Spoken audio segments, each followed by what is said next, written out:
Mesdames, Messieurs, bonjour et bienvenue à l'actualité du jour de ce mercredi 20 mai 2026. Au sommaire, l'armée congolaise a poursuivi ce mercredi des bombardements contre les positions de l'F-123 au nord et au sud Kivu.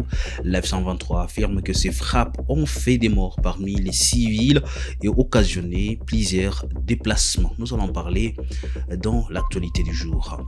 Et puis la situation sécuritaire continue de se détériorer dans les territoires des Mambasa en province de l'Ituri, où au moins 16 autres civils ont été tués mardi par les ADF, un bilan encore provisoire.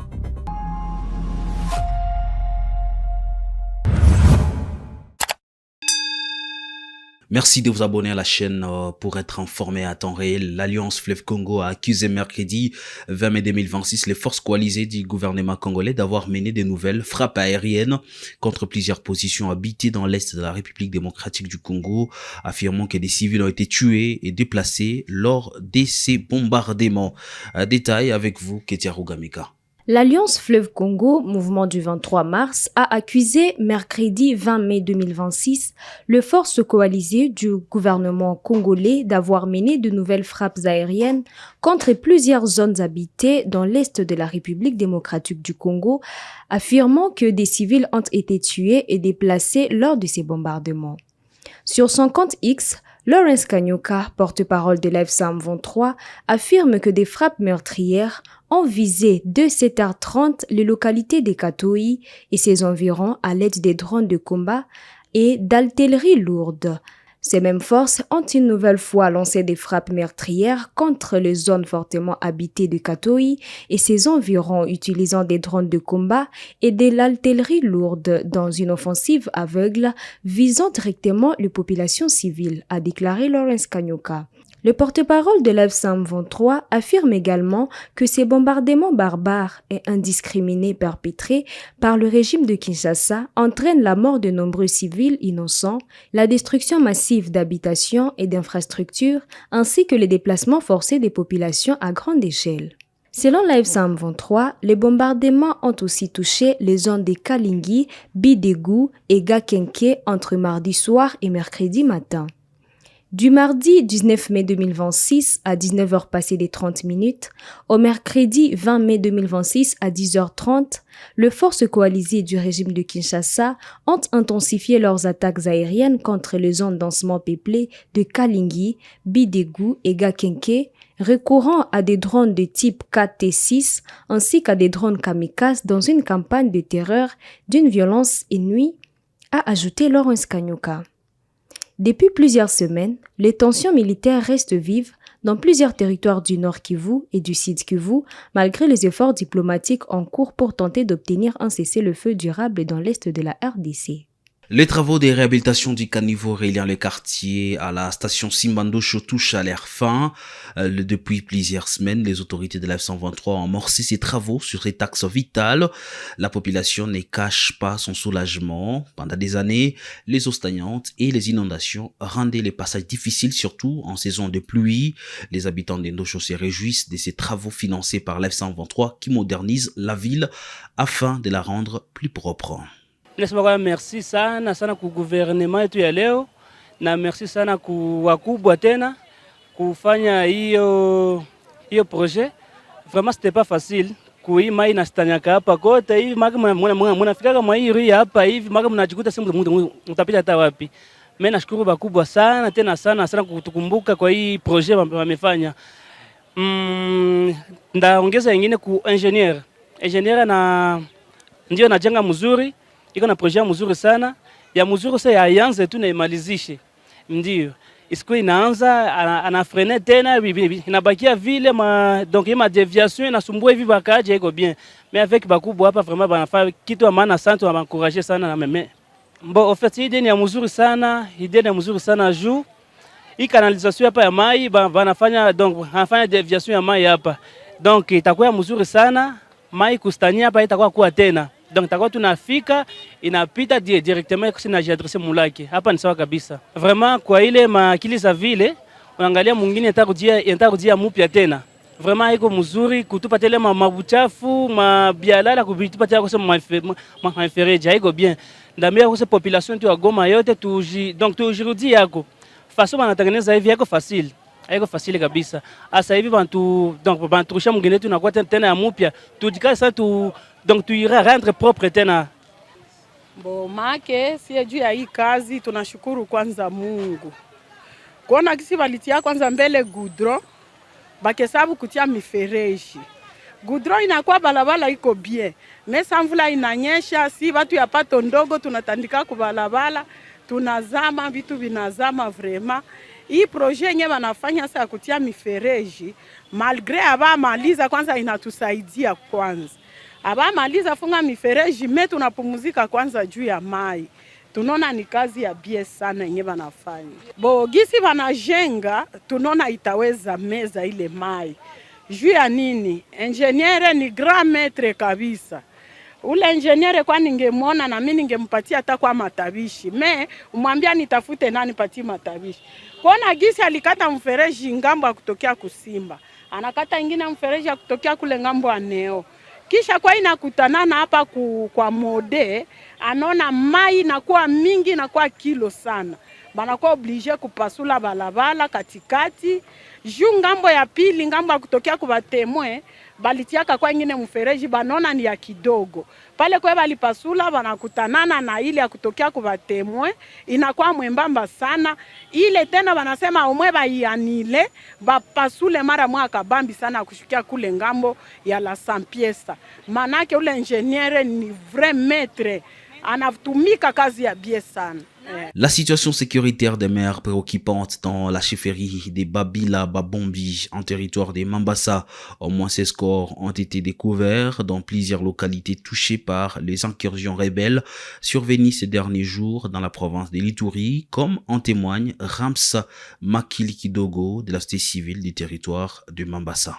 Les bilans des différentes attaques de l'ennemi EDF ne cessent toujours de revenir à la hausse parce que aujourd'hui, mardi, avons encore découvert 5 corps au niveau de Wessa, dans lesquels 3 femmes. Ces derniers ont été exécutés le samedi dernier lorsque l'ennemi a tendu embuscade aux cultivateurs qui revenaient du Chat. Il y a eu 9 corps qui ont été découverts à Karwenzori. Ces derniers sont victimes de l'attaque du dimanche parce que le dimanche passé, l'ennemi a attaqué ces carrés miniers. Et 2 autres corps ont été découverts au niveau de Bunzumani, c'est à l'est d'Alima. 2 corps, ces derniers ont été tués aussi hier lundi. Au total, 16 corps qui ont été découverts ce mardi. C'est vraiment un bilan de trop. Nous appelons toujours la population à la vigilance parce que l'ennemi est devenu très virulent. Il est devenu très agressif. Nous devons toujours demeurer très vigilantes et dénoncer tout mouvement suspect avant l'État aux autorités militaires. Et aussi, nous appelons les autorités militaires. L'heure n'est plus d'accompagner les jeunes pour aller seulement enterrer. Vous devez mener vraiment les offensives contre l'ennemi. Vous devez traquer l'ennemi pour que la population regagne dans leur champ. La situation Ebola, les secteurs éducatifs se mobilisent face à la menace d'Ebola. Enseignants, gestionnaires scolaires et partenaires de l'éducation ont été sensibilisés ce mardi à Goma sur les mesures préventives après la confirmation d'un cas de la maladie dans la province. Plus de détails dans ces reportages de la cellule de communication du gouverneur du Nord Kivu.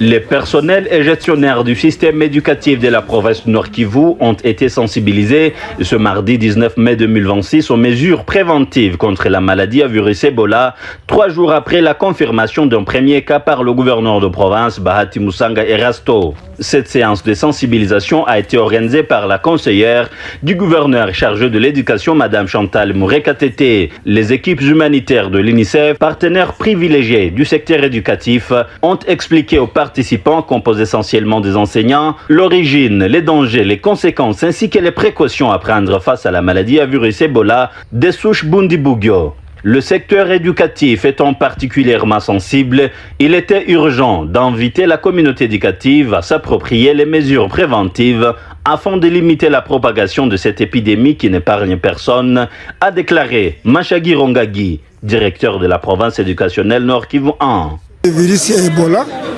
qui est apparu à Goma il y a au moins 3 jours. Un cas qui est venu de l'Ituri. La réunion d'aujourd'hui, comment se comporter face à ces dangers. Alors, il y a des directives qui viennent d'être prises et ça va continuer. Nous avons déjà constitué des commissions qui sera à deux volets. Donc, le comité provincial qui va suivre cette question pour la sensibilisation des écoles, le comité sous-provincial, donc constitué par les inspecteurs et les chefs de sous-division, pour qu'on puisse recadrer les écoles, surtout en ce qui concerne la prévention, les alertes, et ainsi de suite. Alors, nous étions aussi avec les techniciens, donc les agents de l'UNICEF, qui promettent de prendre en charge certaines questions. Par exemple, les kits de seaux, les savons, et ainsi de suite. Donc, déjà, il y a plusieurs écoles qui utilisent déjà les kits de wash. Mais on va continuer à sensibiliser ces écoles par les itinérances. Le comité provincial va faire les itinérances. Le comité sous-provincial va faire des itinérances pour voir les écoles qui n'utilisent pas les hoches. Non, on est en train de prendre des dispositions pour qu'ils soient alimentés. Que les parents ne soient pas beaucoup inquiétés chaque fois qu'il y aura des cas suspects au niveau des écoles par les thermos flash. On va les alerter. La division de la santé va aussi prendre des dispositions pour prendre les enfants et les conduire dans des hôpitaux qui sont déjà ciblés, entre autres l'hôpital régional de référence et l'hôpital de Kéchéro. Aaron Samvoura, un syndicaliste des enseignants du Nord Kivu, a salué cette initiative et promis de sensibiliser à son tour ses collègues ainsi que les élèves afin de protéger non seulement les enfants et les enseignants, mais également l'ensemble de la communauté. Nous avons été invités par l'autorité compétente et qui était entourée par les partenaires du système éducatif. C'était dans le cadre de pouvoir sensibiliser la communauté éducative sur la déclaration de la maladie à virus Ebola dans notre milieu. Et notre secteur étant un secteur sensible, il fallait faire d'urgence pour nous informer afin que nous aussi à notre tour nous puissions relayer les messages à tous les niveaux afin de protéger et nos enfants et nous-mêmes et la communauté entière. Mais on ne peut pas croiser les bras, on va affronter ces défis, voir comment on peut gérer les moyens qui sont là, mais aussi en tant que responsable, chaque école est priée de pouvoir agir selon ses moyens de bord en attendant que les partenaires viennent. Nous pensons que c'est l'affaire de tous et malgré que les moyens sont limités, nous n'allons pas croiser les bras. On a toujours dit aide-toi et le ciel t'aidera. Nous devons d'abord faire quelque chose pour que les partenaires viennent après. Sinon, tout le monde s'active et nous voulons que cette épidémie soit vraiment écartée de notre milieu. Signalons qu'une commission de contrôle a été mise en place pour vérifier et renforcer les mesures préventives contre la maladie à virus Ebola dans les différents établissements scolaires, notamment la prise régulière de température et le lavage fréquent de mains au savon. Il y a beaucoup de risques dans hotspot où on est sûr parce que les Dounia. Le directeur général de l'Africa CDC a amorcé mardi, lors d'une conférence de presse, la mobilisation de fonds d'$1 million destinés à renforcer le déploiement des équipes sur les terrains dans le cadre de la riposte contre l'épidémie d'Ebola. Jean Kassé a indiqué que 3 vaccins sont actuellement en développement ou en évaluation. Des matériaux, des outils. Et l'aspect qui n'est pas beaucoup ressorti, c'est l'humain qui doit être déployé, qui doit être appuyé. Donc je vais dire au ministre, et je vous le dis, je lui amène $1 million pour qu'il sache comment déployer les gens sur terrain. À partir de maintenant, il va décider, puisqu'on a besoin de savoir comment les gens doivent être sur place. Africa CDC n'est pas un bailleur de fonds. Le peu de fonds que nous avons, nous discutons avec le ministre pour voir comment utiliser cela. Voilà. Alors, je vais finir par deux questions importantes. La première, je suis aussi une personne technique. J'ai entendu la question sur le vaccin, je ne vais pas éluder cela. Nous avons 3 vaccins actuellement. J'espère que vous entendez. Nous avons 3 vaccins actuellement en cours. Et j'ai organisé une réunion le 16. Je vais en discuter avec le professeur Mouyembe puisqu'il va faire partie de ces groupes. Il y a le premier vaccin, comme on a dit, le vaccin Hervé Baumerck. Ça, c'est ce que nous poussons le plus, avec quelques spécificités sur lesquelles on est en train d'étudier. Le deuxième, c'est le vaccin Chadox des UK. Et le troisième, c'est le vaccin qu'on appelle VSV-BDBV. Ça vient de Texas. Ce sont les 3 vaccins sur lesquels nous travaillons actuellement. Et c'est les vaccins contre Bundibugyo. Contre Bundibugyo. Contre Bundibugyo. Je vais vous dire ce que j'ai dit à France 24 ce matin. Ça fait plus de 18 ans que cette épidémie est connue. Il n'y a pas de vaccin.